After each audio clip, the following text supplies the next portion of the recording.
নরং চৈব নরোত্তমঃ দেবীং সরস্বতীং ব্যাসং ততো জয়মুদীর। চন্দ্রবংশের বিবরণ। জন্মেজয় বলে কহ মুনি মহামতি, চন্দ্রবংশে ভরতের হইল। চন্দ্র হইতে বংশ হইল কিরূপ প্রকারে, সে সকল কথা মুনি শোনাও আমারে। মুনি বলে শোনো মিথের নন্দন, কহিব সকল কথা করহ শ্রবণ। ভালো কথা জিজ্ঞাসিলে ভারত একখান, চন্দ্রবংশ চরিত্র করহ অবদান। মরিচি ব্রহ্মার পুত্র বিদিত সংসারে, কৈশ্যপ নামেতে পুত্র হইল তাহার নন্দন হইল সূর্য মহাশয়। বৈবস্বত নামে হইল তাহার নয়, তাহার নন্দিনী হইল ইলা বিখ্যাত জগতে। ইলা গর্বে পুরবা বুধের বীর্যেতে, চন্দ্রের নন্দন বুধ বিখ্যাত সংসারে। পুরবা মহারাজ তাহার কুমার, অষ্টাদশ দ্বীপে তিনি হইলা নরপতি। চিরদিন ক্রীড়া করে উর্বশী সংহতি, নিপতি হইল আয়ু তাহার নয়। তাহার পুত্র হইল নহুষ মহাশয়, স্বর্গে ইন্দ্র হইল রাজা আপনার গুণে। সর্প কলে বড় ধরেন দ্বিজের বচনে, যজাতি নিপ্রতি হইল তাহার কুমার। যজাতির গুণ যত কহিতে অপার, ক্রশাপে জোড়া ঘস্ত তাহার শরীর। পুত্রে জোড়া দিয়া রাজ্য করিল সুধীর, ক্রস্থানে কচের বিদ্যা শিক্ষছে দৈত্যগুরু।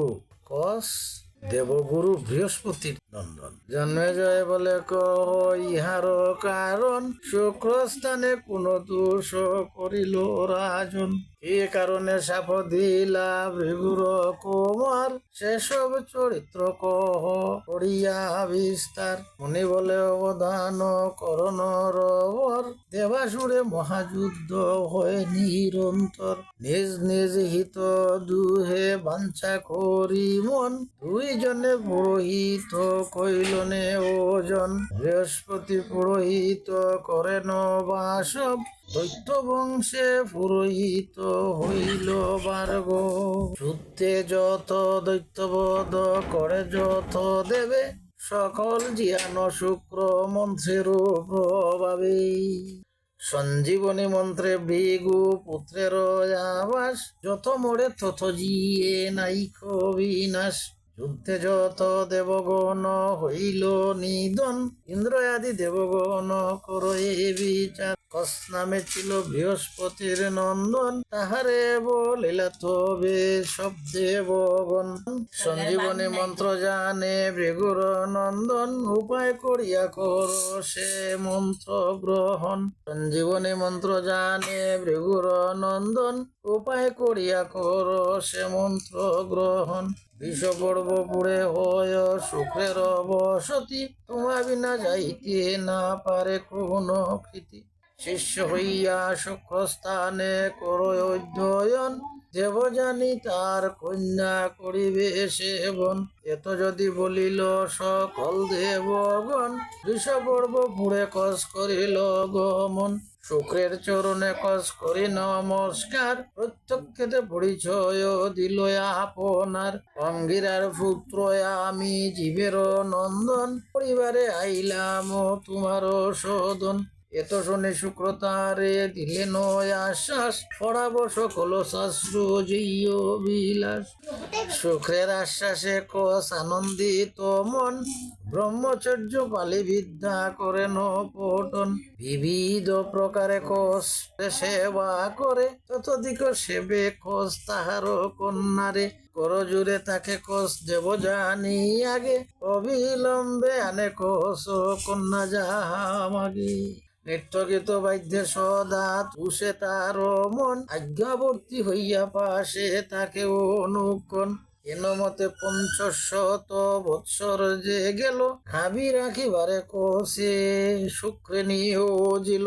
প্রজন রক্ষণে কোষ নিত্য যায় বনে, দৈত্যগণ তাহারে দেখিল এক দিনে। জানিল কোষের দেব গুরুর নন্দন, মায়া করি আসিয়াছে মন্ত্রের কারণ। তবে সব দৈত্যগণ কছেরে ধরিয়া, তীক্ষ্ণ খর্গে খণ্ড খণ্ড করিল কাটিয়া।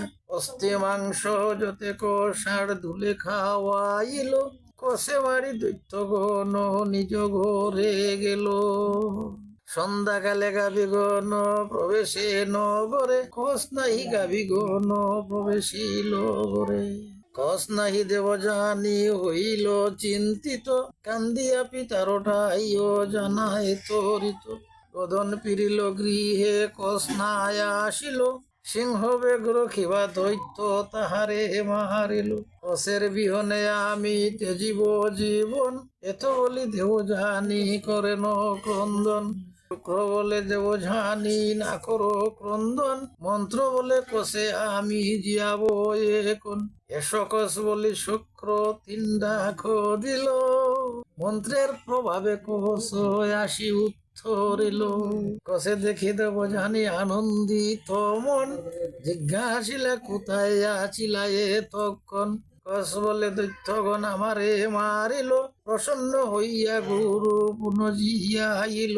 এত শুনি দেব জানি পিতারে কহিল, প্রজন রক্ষণ হেতু নিষেধ করিল। ভারতের মা কথা শ্রবণে অমৃত, পাশালি প্রবন্ধে কাশীরাম দাস বিরচিত।